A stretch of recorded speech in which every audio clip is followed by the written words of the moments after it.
שלום, אני נדב מחברת פון פלוס. שירות פון פלוס נותן ערך מוסף למענה הטלפוני בעסק שלכם. מה זה אומר? זה אומר שכל שיחה שנכנסת לעסק שלכם ולא נענתה, כי דיברתם בטלפון והיה תפוס, הייתם בשיחה ממתינה, טיפלתם בלקוח בבית העסק, כל שיחה כזו נרשמת. למה זה כל כך חשוב לעסק שלכם לנהל רישום מעקב שיחות שלא נענו? כי לקוח שלא קיבל מענה הוא לקוח מפוספס. ייתכן שלקוח כזה יחפש מקום אחר לרכוש את המוצר אותו הוא חיפש אצלכם מלכתחילה. אז למה להפסיד לקוחות?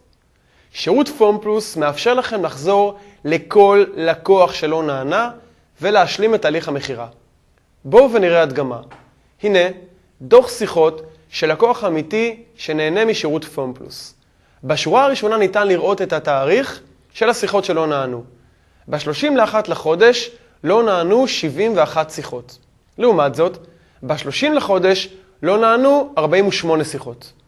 בואו נבדוק יחד מי הם הלקוחות שלא נענו.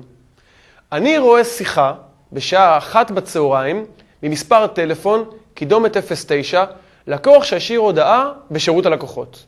לעומת זאת, בשעה 1:47 התקשר לקוח אחר ממספר טלפון נייד וקיבל קופון הטבה סלולרי ללא עלות ישירות מבית העסק באמצעות שירות פון פלוס, במקרה הזה דיסק מתנה על כל רכישה מעל 200 שקלים.